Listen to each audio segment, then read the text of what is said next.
कृष्ण भगवान आउनु भएको छैन। अब भीष्म पितामह हेर्नु भगवानका भक्त पनि विचित्र हुन्छन्। भगवानका भक्तहरू पनि भक्त हरिका भजन भक्त हरिका हुन्छन् थरी थरीका भक्त हरिका भक्त हरिका भक्त हरिका हुन्छन् देउतै सारिका भक्त हरिका भक्त हरिका भक्त हरिका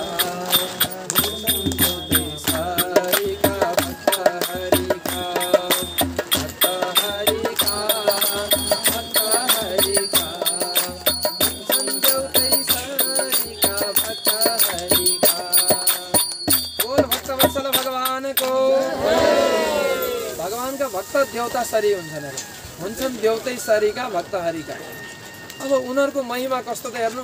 भगवानलाई भन्नुहुन्छ कि भीष्म पितामहले भन्नुभयो ओहो प्रभु हजुरले त प्रतीक्षा गर्नुपर्छ अरे, मैले जबसम्म प्राण त्याग गर्दिनँ। हेर्नु अरूहरूले के गर्छन् भन्दाखेरि राजा महाराजाहरू आयो भने राजालाई हे राजन के अरे हे महाराज हजुर प्रतीक्षा गर्नुहोस् मेरो काम मैले भनेको मान्नुहोस् भनेर कसरी भन्नु सक्छ त सक्दैन। त राजाको प्रतीक्षा हामीले गर्नुपर्ने हो। तर यहाँ त के छ भन्दा त्यस्तै जस्तो अब भगवानको प्रतीक्षा भक्तले गर्नुपर्ने। भक्तले के भन्छन् भने हे भगवान हजुर चाहिँ मेरो प्रतीक्षा गर्नुपर्छ भयो। एकदम कडा भक्त होइन उहाँ चाहिँ कस्तो भन्दा एकदम जोरदारको भक्त हुनुहुन्छ। सदैव देवो भगवान प्रतीक्षताम या शब्द छ होइन। देवताका पनि देवता भगवान श्रीकृष्ण, सारा देवताहरूको पनि देवता भगवान श्रीकृष्ण हजुरले प्रतीक्षा गर्नु। जबसम्म मैले कलेवर त्याग गर्दिनँ प्राण त्याग गर्दिनँ तबसम्म यसरी नै दर्शन दिनुपर्छ। अगाडि उभिएर शङ्खचक्र हातमा लिएर है यस्ता प्रकारले चाहिँ दर्शन दिइराख्नुहोस्, राम्रो प्रकारले दिनुहोस्। त्यही बताउनुहुन्छ। के त भन्दा कलेवरम होइन भगवानले दर्शन त दिने। ओहो यो भीष्मी बुढोले भन्नु पऱ्यो भीष्म पितामह भनेको सबभन्दा पुरानो भनेको नि हजुरबा त भीष्म पितामहले मलाई चाहिँ यो बुढाले चाहिँ उभ्याइ गरायो। किन हेर्नु अब भगवान श्रीकृष्ण बस्न त मिलेन, यस्तै गरी दर्शन दिइराख्नुहोस् मैले जबसम्म प्राण त्याग गर्दिनँ भन्दाखेरि भगवान श्रीकृष्ण त उभिरहनु भएको छ। सुतेको व्यक्तिलाई दर्शन दिन के गर्नु पर्यो, अर्को व्यक्ति त उठ्नु पर्यो, उठेको गर्ने। अब आश्चर्य भगवानलाई यस्तो शक्ति हेर्नु त भक्तको कस्तो शक्ति छ। कलेवरम यावद इदम हिनोम्यहम मैले यो कलेवरलाई जबसम्म त्याग गर्दिनँ तबसम्मै उभिरहनुपर्छ होइन। यो बुढाले चाहिँ यति दुःख दियो भने मुख कालो बनाएर अँधेरै बनाएर निलो होइन कालो निलो बनाएर बस्न पनि पाइँदैन। प्रसन्न हासा ऋणलोचन प्रसन्न मुद्रामा एकदम दर्शन दिनुपर्छ। एकदम हँसिलो अनुहार है अनि एकदम सुन्दर यसरी चाहिँ यसरी सम्पूर्ण अनुहार मुखाम्बुजो ध्यान पथस चतुर्भुज। ध्यानको मार्ग हो नि भगवानको स्वरूप भनेको ध्यानको मार्ग हो। त्यो ध्यानको पथ हजुरको चतुर्भुज रूपमा हेर्नु। अहिले भीष्म पितामहले चतुर्भुज रूपमा शङ्खचक्र गदा पद्म हातमा लिनुभएको भगवान श्रीकृष्णको रूपलाई दर्शन गरिरहेका छन्। त्यसबाट यस्तै प्रकारले चार हाते रूपमा चाहिँ दर्शन दिइराख्नुहोस् जबसम्म मैले प्राण त्याग गर्दिनँ उभिएको हेर्नु त विचित्र। अब भगवानले पनि भन्नुभयो अब युधिष्ठिरहरूलाई भन्नुभयो कि अब भीम यसरी भीष्म पितामह सरसैयामा सुत्नु भएको छ यो मौका हो। अब जब भीष्म पितामह गइसकेपछि सम्पूर्ण ज्ञानहरू अस्त भएर जान्छ। त्यसबाट त्यो ज्ञानलाई अस्त भएर जाने भएको हुनाले के गर्नु त भने सम्पूर्ण ज्ञान लिनु, सबै प्रश्न गर्नु, तिमीलाई जे जिज्ञासा छ किनभने धर्मको बारेमा जे जान्नु छ सम्पूर्ण धर्मको बारेमा सोध्नु भनेर भगवानले भन्नुभएछ। भगवान श्रीकृष्णले भनिसकेपछि अनि युधिष्ठिरस तदाकरेण शयानम सरपञ्जन विभिन्न प्रकारका धर्महरू सोध्न लाग्नु। अनि युधिष्ठिरजी किन धर्मको अवतार हुनुहुन्छ अनि धर्मको बारेमा प्रश्न गर्नुभयो। दान धर्म भनेका के हुन् बताउनुहोस् भन्नुभयो। अनि ती वर्णन गर्नुभयो, राजधर्मको वर्णन गर्नुभयो, अनि मोक्ष धर्मको बारेमा प्रश्न गर्नुभयो, वर्णन गर्नुभयो। र यी विभिन्न प्रकारले स्त्री धर्मान भगवत धर्म स्त्री धर्मको पनि वर्णन गर्नुभयो, प्रश्न गर्नुभयो उहाँले। त यस्तै प्रकारले युधिष्ठिरजीको प्रश्न अनुसार दान धर्म, राजधर्म, मोक्ष धर्म, स्त्री धर्म, भगवत धर्म भनेको भागवत धर्म जसलाई वैष्णव धर्म भनिन्छ त्यो भागवत धर्मको पनि वर्णन गर्नुभयो। यी सबै धर्म अर्थ काम मोक्ष सबै कुराहरू 4 पुरुषार्थहरू उपाय सहित सम्पूर्ण वर्णन गरिसकेपछि अब आफूले प्रतीक्षा गरेको त्यो समय आइपुगेछ है। के भन्दा छन्द मृत्यु इच्छा मरण थियो हैन, इच्छा मरण थियो, जहिले चितायो तैले मृत्यु हुने अरे। अब उत्तरायण दक्षिणायनमा त्यो सरसैयामा सुतेको भनेको 2 महिना पछाडि अनि उत्तरायण लाग्छ, उत्तरायण पछाडि भने माघ लागेपछि बल्ल जाउँला वैकुण्ठ भनेर। अब त्यति बेलासम्म हजुरले मलाई दर्शन दिइराख्नुहोस् भने अनि भगवानले दर्शन दिइरहनु भएको छ। छन्द मृत्यु हो भनेको छ इच्छा मरण। त्यस्तो वरदान थियो कि तिमीले जहिले मृत्यु होस् भन्छौ तैले मृत्यु हुनेछ, यस्तो वरदान थियो उनलाई भीष्म पितामहलाई। त्यस भएको हुनाले भीष्म पितामहले यही माग्नुभयो कि जबसम्म उत्तरायण आउँदैन तबसम्म चाहिँ राम्रो समय के, किनभने राम्रो समय उत्तरायणमा दिनमा त हैन। अनि भगवानको स्मरण गरेर जसको मृत्यु हुन्छ माथिल्ला अङ्गहरूबाट उनीहरूको चाहिँ मुक्ति हुन्छ भनिएको छ। त्यस कारणले गर्दा अब जसलाई चाहिँ सुविधा मिलेको छ, रिजर्भेसन जसलाई मिलेको छ भने त्यसलाई किन छोड्ने, सुविधा किन छोड्ने, उहाँले सुविधालाई प्रयोग गर्नु। यद्यपि भगवानका भक्तलाई शरणागत भक्तलाई यो कुनै टाइम टेबल चाहिँदैन, किनभने रथ्यान्तरे मूत्र पुरीषमध्ये चण्डाल वेश्मन्यथवा श्मशाने कृत प्रयत्नो ह्यकृत प्रयत्नो देहावसाने च लभेच्च मोक्ष।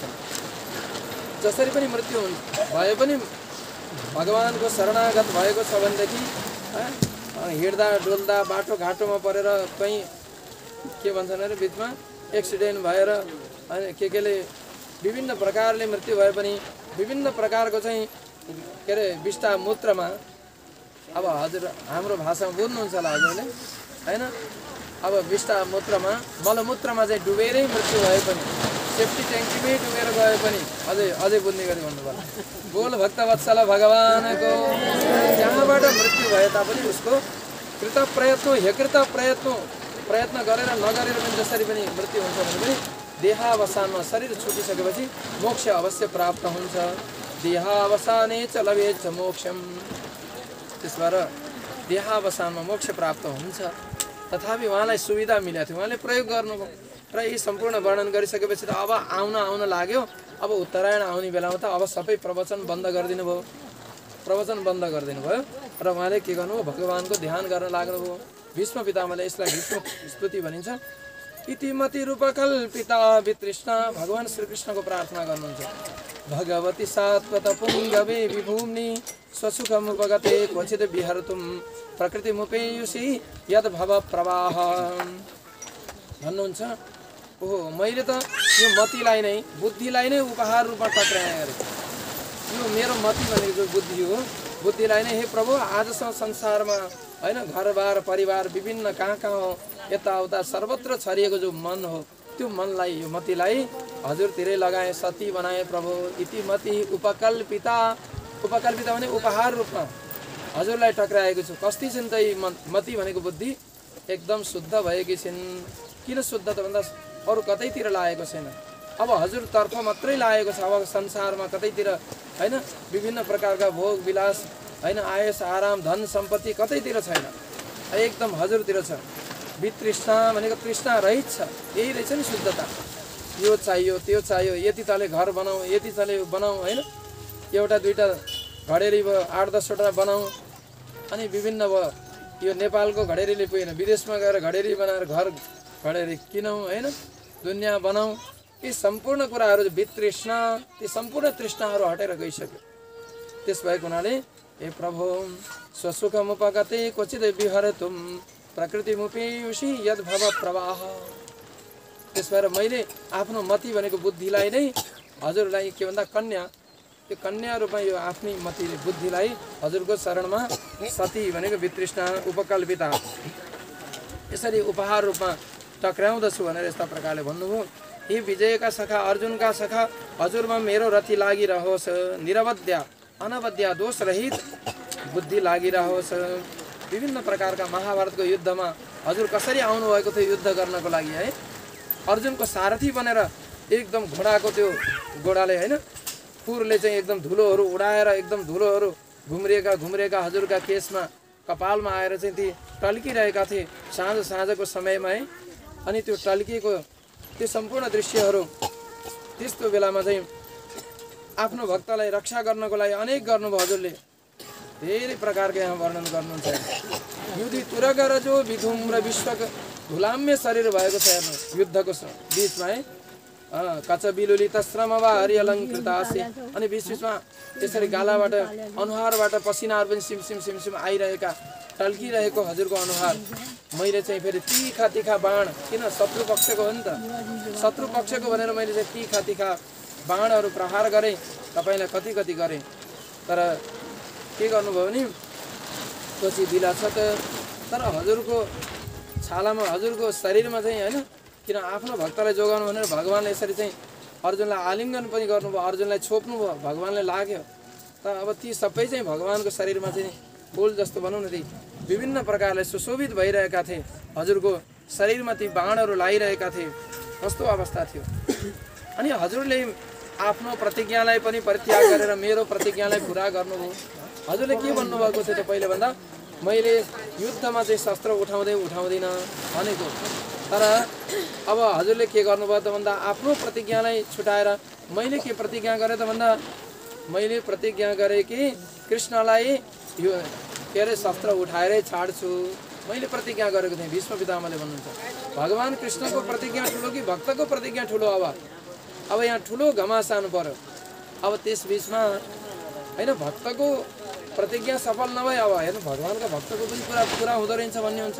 अब भगवान्को कुरा नभए पनि पुरा नभए पनि भगवान्को पनि, भगवान् त एकदम दृढ प्रतिज्ञा गरेर सारा पृथ्वी पल्टेला, यो होला सारा भनेको छ, देउ सिरिए पृथ्वी, देउ पते आकाश खस्ला, हिमालय बरु एकदम पग्लेर समाप्त होला, कृष्णको वचन कहिले पनि असत्य हुँदैन भन्नुभएको थियो। त्यस्ता भगवान्को वचन कसरी असत्य हुने। स्वनिगमम अपहाय मत प्रतिज्ञा, तर आफ्नो प्रतिज्ञालाई पनि छोडेर तिलाञ्जली दिएर तर भक्तको प्रतिज्ञा सफल गरेपछि त भगवान्को प्रतिज्ञा त यसै सफल हुन्छ। त भगवान्ले के गर्नु, शस्त्र उठाउनु भयो, रथको चक्का नै उठाएर भीष्म पितामहलाई हिर्काउनु भनेर अगाडि बढ्नुभयो। पृथ्वी माता डगमगाउन लागेन, ओहो भगवान्को प्रतिज्ञा पनि विफल, अब कसको विश्वास गर्ने। पृथ्वी माता चाहिँ एकदम डराएको हुनाले भगवान्ले आफ्नो पछ्यौरी यसरी दगुर्दै जाँदाखेरि पछ्यौरी झऱ्यो नि, त्यो पछ्यौरीले झरेर चाहिँ पृथ्वी मातालाई सान्त्वना दिनुभयो कि नरो अनि चिन्ता नगर, यो एकपटक भक्तको लागि मात्रै हो, भक्तको अगाडि मात्रै मेरो प्रतिज्ञा विफल भएको, अरूको अगाडि हुँदैन भनेर भगवान्ले अब मेरो प्रतिज्ञालाई सफल गरिदिनु भयो। आफ्नो प्रतिज्ञालाई विफल गरेर पनि महाभारतको युद्धमा है त्यही भनेर धृतरथ चरणोभ्य चलद्गुरु हरिरिव हन्तुमिभं गतोत्तरीय।